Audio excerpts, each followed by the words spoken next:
Hey guys, my name is Shai, and I want to talk about the toxic feminine. Okay, and I feel like maybe them's fighting words, but I could make this video, I could discuss this entire topic without even mentioning feminine or masculine or anything like that. And I hope that you guys who know me, you guys know that in my view of the universe, right? Everything, every different thing, every energy, every archetype, every person, everything has its spectrum of energy, right? It's lower vibrational states, it's middle vibrational states, it's higher vibrational states, everything in between. Everything has shadows, everything can become toxic, blah, blah, blah, blah, blah, right? So as I muddle through this, I think you'll hopefully understand why I'm finding it useful for myself to think about this particular topic I'm about to discuss as the toxic feminine. It's helping me get a grip on it, it's helping me understand it, and it's helping me contend with this energy, okay? So what kind of toxic feminine am I talking about, and why am I zeroing in on this for a video? So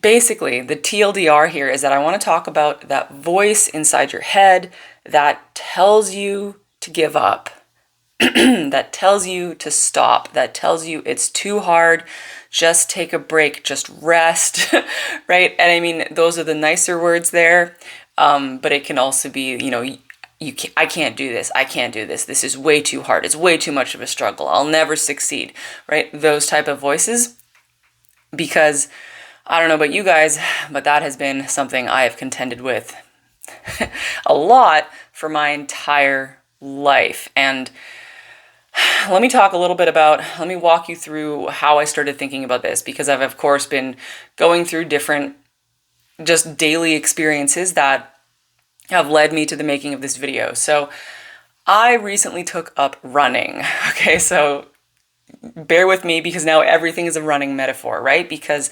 I'm 35 and I have not run since I was 16, the last day of PE in high school. And I swore off running forever because I hated it, because I thought it was the worst thing ever, right? It was just cruel and unusual torture and I would never do it again. And I did not do it for 20 years until about 4 months ago. I decided to take up running, and I couldn't run like 100 meters down the street, right? But I went through a long soul expanding process, and now I'm running about 5K 3 times a week. So for me, that is a massive, massive accomplishment. And the spiritual learning I've been going on with this, it has been a spiritual journey, okay? The energetic work, the inner work, because oh my God, I don't want to make this all about running, but essentially it has been absolutely profound, the stuff I've been learning while teaching myself to run and while getting myself into this new, into better physical condition, right? And so last night I went for a run. I was going to run my 5K like I've been doing for a few weeks now. And sometimes there's been a few times I ran my 5K and it was quite easy and enjoyable, and I felt like full of energy, and it felt good, right? But last night, I was just dragging ass. It was so hard. And I remember the first stretch, I didn't even make it like 500 meters before I was like, I'm just gonna give up. I should just bail. I should just go home. I can't do this. I'm never gonna make it. It's too hard. It's too hard. And I was so annoyed with myself, right? I was like, no, like you're gonna do it, right? You're gonna do it.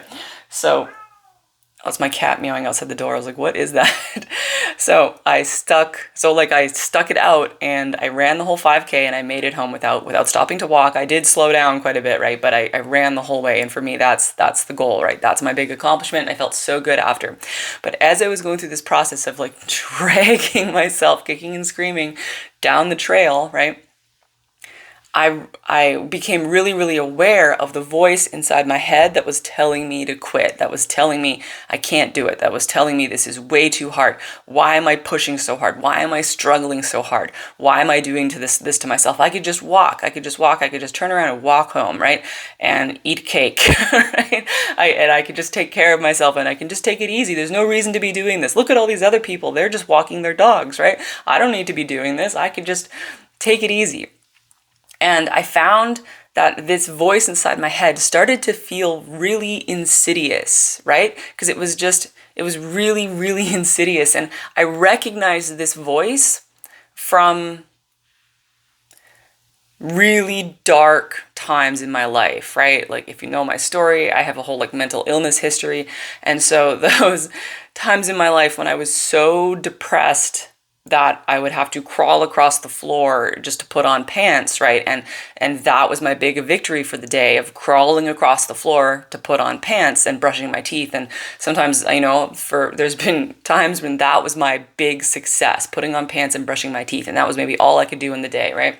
And those times when, I'm just in bed and I can't get out of bed and I was so depressed, that was when that voice was all consuming, right? And as I was running, it helped me to recognize that voice and go, wait, I know you. You are the voice that dragged me down into the bottomless depths of despair, right? Into the black pit of despair. And I was like, as I was running and like fighting the voice, right? Because I was like really having to fight the voice. I was having to fight the voice of quitting, right, in my head. I was thinking about all the times in my life about how I've been fighting this same voice, right? Through all of the years of depression, through any time I've ever had to do anything challenging, through all of those moments in life when obstacles come up and I just feel like I just want to give up, like I'm in despair, like this is all too hard, life's too hard, I just want to give up, right?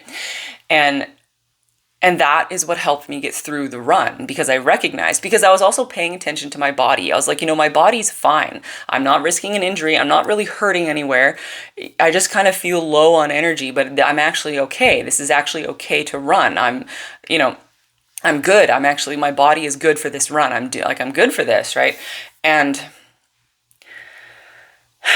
I found that I had to, in order to get through the run, I just had to settle into the tension. I had to be, okay, so what I'm actually feeling here is I'm just feeling tension, right? I'm feeling tension between my desire to complete this run for myself, for my own personal fitness and health and mental health and well-being and just sense of accomplishment, right? I wanted to complete the run. So there was that goal on one side, and then there was this overwhelming voice trying to like soothe me into quitting. Okay. And there was like tension between that. It was making me feel tense. And as I ran, I found that I could just settle into the tension. And if I just accepted the tension, then I could keep going. And it wasn't too hard to push, right? I found that I had to accept tension. Does that make sense? Accept tension. Because what I realized is that what I was actually like really afraid of, or what I actually wanted to get away from, what I actually wanted to escape was the tension, right? So I had to be, okay, I can just keep going if I realize it's okay to feel this tension. It's okay to be in the tension. I can just accept that. I can accept the discomfort, and I can keep going because the discomfort is not too extreme. It's not too bad. It's not dangerous. It's not it's fine, right? And because there's a huge caveat here, right? Where we could run into the toxic masculine. And that has been, because, I'm calling this voice of quitting, right, the toxic feminine. And I'll explain why I'm labeling that as a feminine energy, because of course some people will probably disagree with that, but just to share my thinking on this. But because of course here, the big caveat is the toxic masculine, and we don't want to run into that, right? The toxic left brain, the toxic control, right? And that is something I've dealt a lot, I've dealt with that a lot with my life. I have a lot of toxic masculine energy, right? The voice, the other voice that tells you to never quit, never surrender, keep pushing, never give up, go, work harder, try harder, rah, rah, rah, right? That's not good either, right? And then, I've had to go through a whole long process in my life of learning to not listen to that voice so much and to learn to allow myself to relax, to allow myself to surrender, to go with the flow, to allow things to be easy, right? And to give yourself rest and relaxation and beauty and nourishment. So for many years of my life, I have been trying to, release the toxic masculine and cultivate the healthy feminine, where I could be in flow, where I could be in surrender, where I could be in, just allowing life to feel good and not pushing myself so hard and not being so hard on myself all of the time, right? Why the culmination of all of this is the perfect balance, that sweet spot between these two energies, right? But I don't know, I'm just now coming into this clarity about how I've also been combating my whole life the toxic feminine, which is that energy of just give up even when you don't really need to give up, right? And this feeling of everything is like, oh, it's so hard, oh my God, I can't do this. Blah. It like makes challenges seem bigger than they are, right? And it makes you think that things are harder than they are, and it makes you think that things are more uncomfortable than they are, and it makes me think that this, the discomfort is more important and more insignificant than it is. And it makes me just want to lay down and die sometimes, right? Or just quit whatever you're doing. And, and, and I was thinking about, when have I heard this voice in my life? I always hear it it's always a feminine voice. Like inside of my head, it sounds like a feminine voice. And I was thinking about how, like, a very specific example for me was when I was like a teenager. Me and my sister would take the bus to my grandma's, and we would walk from the bus stop to her house. And it was like a 20-minute walk down the hill to her house from the bus stop. And I mean, that was like nothing, right? For teenagers to walk 20 minutes down a hill, that's nothing, right? It's nothing. But then we would get there, and she would really, really, really coddle us. And then she'd be like, oh, I had all these things planned. We were gonna go for this walk, or we were gonna do this. And or we were going to work in the garden or something. And then she'd be like, oh, but you already walked, and you walked so far, and now you can't do it because, now you're so tired, and now you better just rest and let me feed you and stuff like that. And this was all good, right? She was being a good grandma, just taking care of her grandkids, right? And wanting to nourish us and, make sure we're taking it easy and relaxing, right? When we come to visit her and all that. But I remember sometimes it was like too much of that, because we'd be like, look, grandma, like we walked 20 minutes. We can still walk another 20 minutes, right? We can still go help you in the garden, where we don't need to just sit all day just because we walked for 20 minutes, right? We're not that fragile. We're not that frail. And, sometimes she would talk about how, like, oh, she would even say things like, but you're fragile, but you're weak and stuff like that. And, I don't want to get too much into that, but essentially I've heard that kind of talk a lot about how, don't push yourself, you're fragile, you're weak, you can't do it, you shouldn't do it, it's too hard, don't push yourself so hard, that type of stuff. I in my life anyway, I've heard that a lot from feminine voices, right? And the voice inside my head that talks like that is a feminine voice inside my head. It's the voice that tells just grab the bottle of rum and get into bed, right? Like just get in the bath and smoke a joint, right? Because like just take care of yourself. And that's an important voice to have, that mothering, nurturing voice. We like, how important is that voice, right? Where would we be without the mothering voice, without the mothering energy?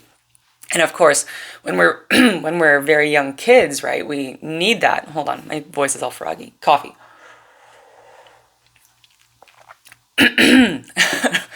When we're, very little, we need that. And when we're sick, we need that. When we are recovering from an injury, we need that. And when we just need to relax, when we're stressed out, when we need to unwind, we need that, right? We need someone to tell us, hey, relax, I'll draw you a bubble bath and bring you a pizza, right? Like, we need that.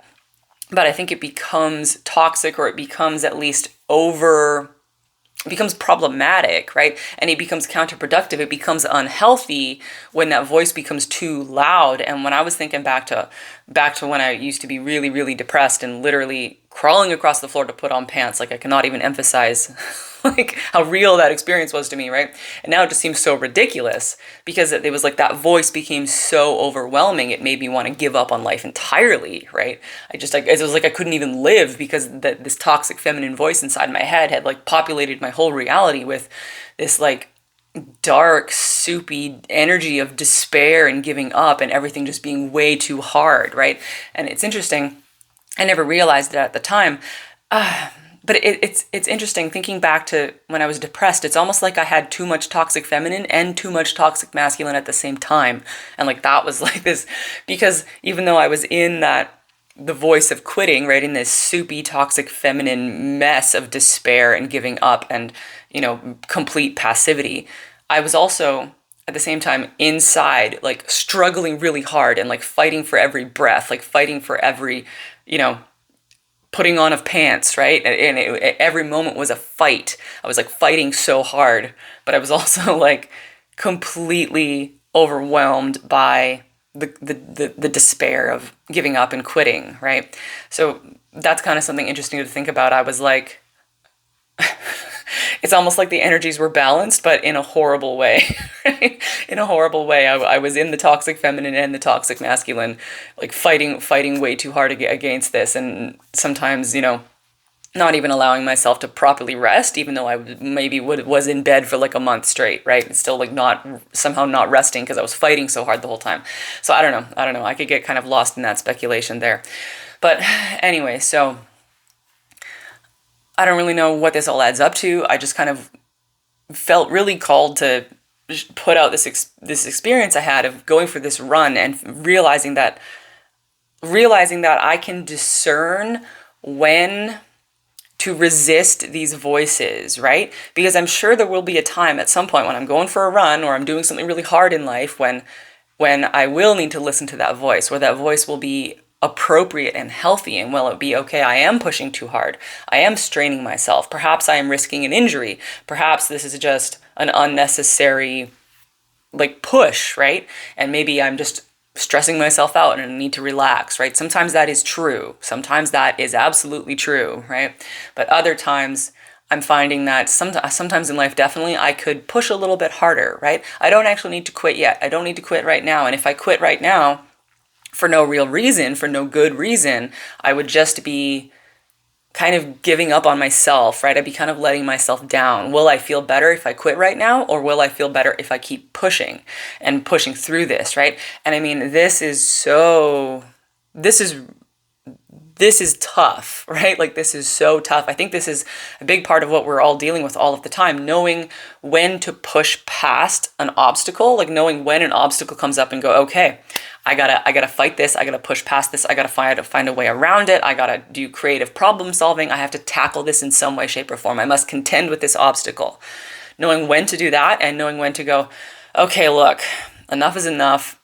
Maybe this obstacle is a sign, right, that I'm being redirected to another path, and maybe I need to take it down a notch and, try something else, right? I need to rest for a minute first and rest and regroup. Knowing when to push forward and when to retreat, knowing when to like forge ahead and when to be redirected. This is probably the work of our lifetimes, right? And I think understanding this it's going to be very individual, right? And it's going to maybe fluctuate day to day, year to year, right? And I don't think it's supposed to be easy. I think it's supposed to be one of the biggest challenges that we face in our human lives, because I think that this is a big deal, right? Being able to find and move through this sweet spot, find this balance, find this sweet spot of knowing your limits, knowing when to push yourself and knowing when to give yourself a break. I don't know, right? I don't know, but I think life is teaching us that, right? Life is teaching us that. So I guess that is my thoughts on that. And so why was it useful for me to call this the toxic feminine? I guess just because it helped me realize that, because I understand a lot about the toxic masculine, about my own personal toxic masculine. For what it's worth, guys, I don't actually, like, all of the toxic masculine in my life is like mine, right? In terms of like the external masculine energy in my life, the men in my life, I have been like blessed with nothing but like the best men in my life. It's actually kind of funny.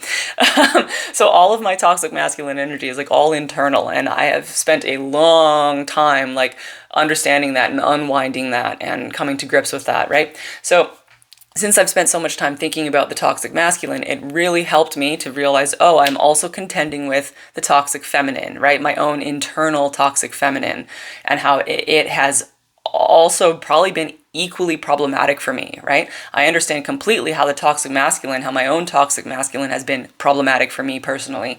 And just now am I understanding how my own inner toxic feminine has been equally problematic for me, right? And I think this is an important epiphany I'm having, because now I can forge ahead and flow forward, right? With a kind of new balanced understanding. And that's, I think, going to help keep me in this sweet spot, the Goldilocks zone in the middle, right? And I don't expect either of these toxic energies to go away. I don't expect the low vibing masculine or the low vibing feminine to completely ever really go away. But I realize they don't need to, and maybe we wouldn't even really want them to, right? Because imagine if you lost the voice of quitting entirely, right?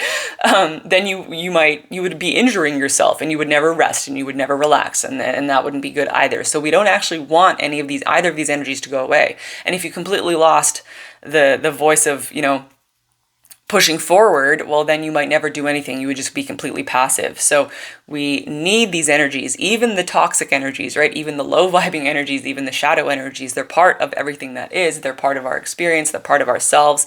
We need them but we need them to be in balance, and we need to understand them for what they are, and we need to know how to contend with them. And I think that's the word I'm feeling here. How to contend with these energies. Don't have to destroy them. You don't need to run away from them. You just need to contend with them continuously throughout your life. And the more you contend with them, I think the more you'll be able to, right? Because you'll start to understand the dance and understand the back and forth and understand how this works for you. So that's my thoughts, my morning thoughts. I'm going to finish my coffee and go have a good day. So love you guys so much. Talk to you later. Bye.